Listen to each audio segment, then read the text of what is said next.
We're at the edge of Oshiki, which is the start of summer, and historically that was when you would start as a new Hitoyogiri player.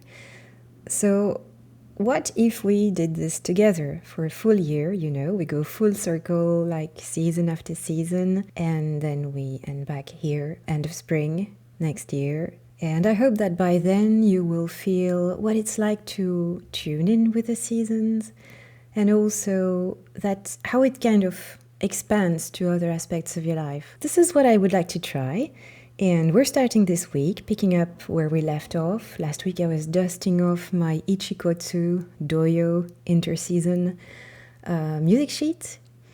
And, well, the interseason only lasts 2 weeks, so we have one more week of playing Ichikotsu music, and next week we're already launching on Oshiki. So let's make the best out of it, and to do that, I was thinking about exploring 2 pieces and give you a key that I wish I had already when I started my Hitoyogiri journey. And a few things, well, a lot of things felt very confusing, but that one I wish I had had a fix for it from the start. So I'm going to do this through shote and chutakane. If you are a little bit familiar with Hitoyogiri, you know that shote is the equivalent of the shakuhachi's hon shirabe. At the lessons we will typically start with a nukagai and with shote just as an opening to get into the feeling of the mode, really. So when you take shote and chutakane side by side, and yeah, an anecdote. Chutakane is a melody that also exists in no theater. So it's played on the no-kan. It sounds quite different, but there are similarities. So yeah, shote, chutakane, 2 very similar melodies. And I remember when I started playing Hitoyogiri, I thought, but all these musics, they just sound the same. And I didn't understand why. I didn't understand the point. And it felt, at times, I must admit, it felt almost boring because I didn't know yet how to put variety in it, and I didn't know how to approach it, really.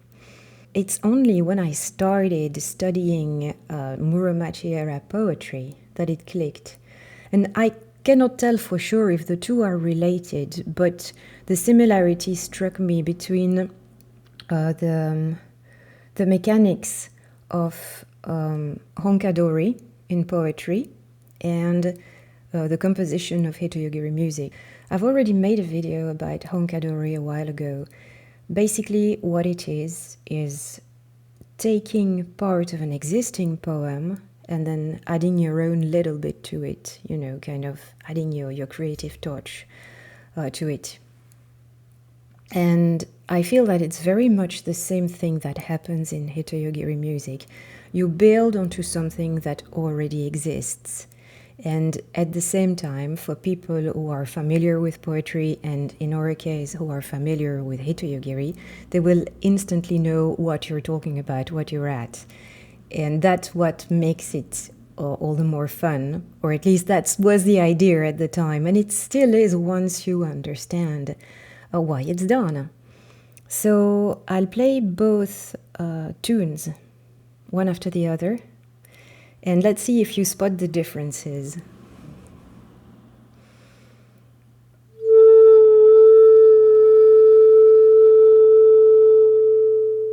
Well, that's a tsutsune. I like to start with the tsutsune because playing live is still an issue.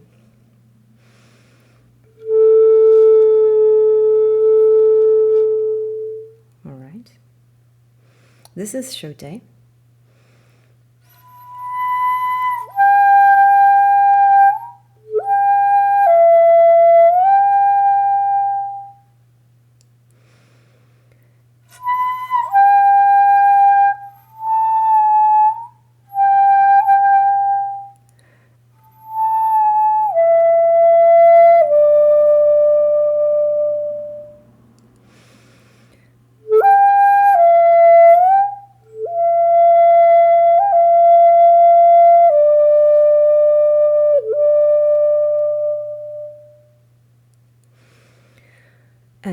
going to play Chutakane.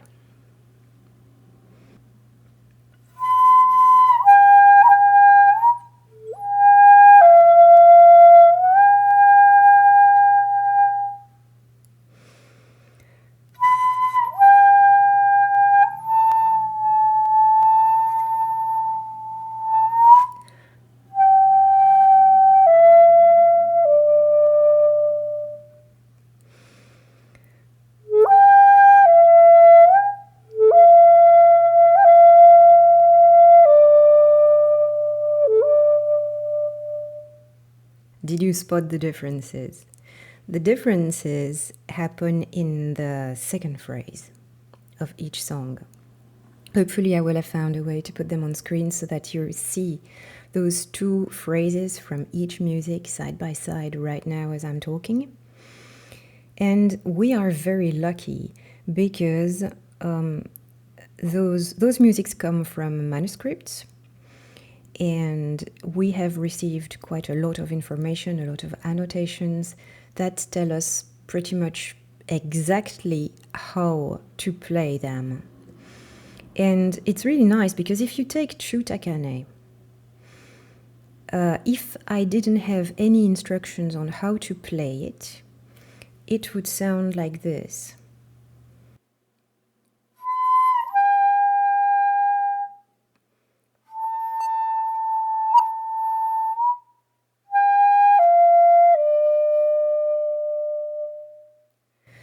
Whereas with the annotations that Omori-Sokun left for us, I know that it's supposed to be played like this.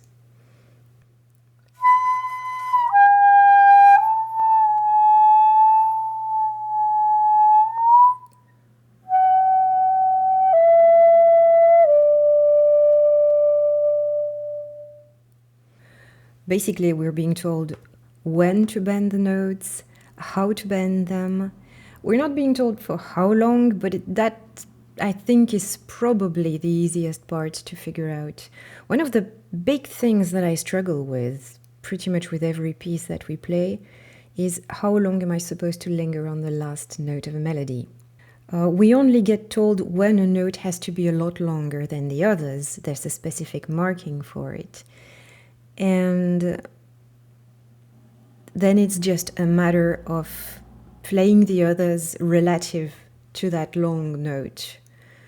As in, I know I've decided to play the long note for that long, so I'm going to play the others sort of shorter than that one. I defined the benchmark, I defined the limit myself, and that becomes very much guesswork and very personal, which is nice.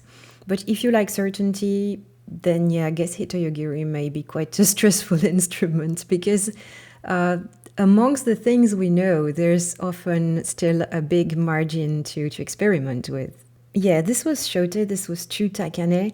This was an example of how much information you can get and the importance actually of reading old manuscripts and trying to get as much information as possible from them, because there is information available, at least if you want to try and replicate or get as close as possible to the style in which those melodies were played in the Muromachi era.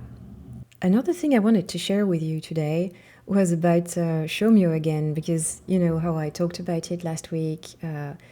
Nick gave us that lesson, and it really helped me play better and differently and feel a little bit more free, actually, in my playing. So I've been experimenting with Go Note. I've been playing it quite a lot, and I felt that this melody in particular has got a certain flow that feels like the chanting qualities that you find in the little bit of Shomyo that I've heard.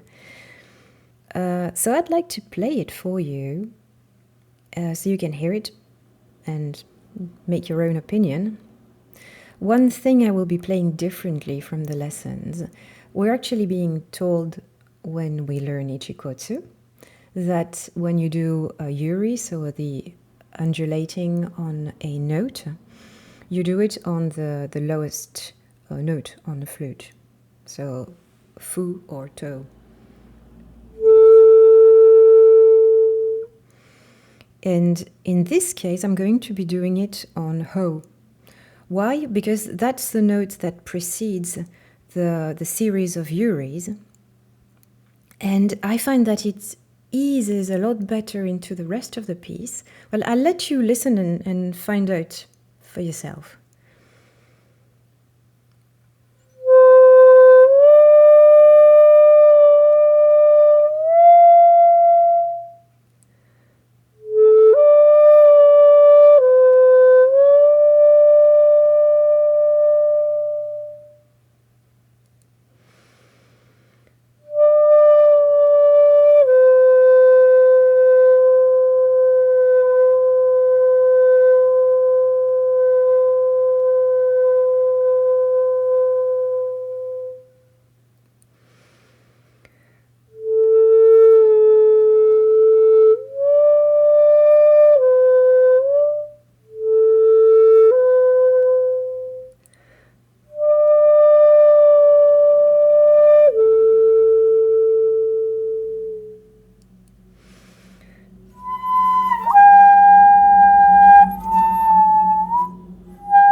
What do you think?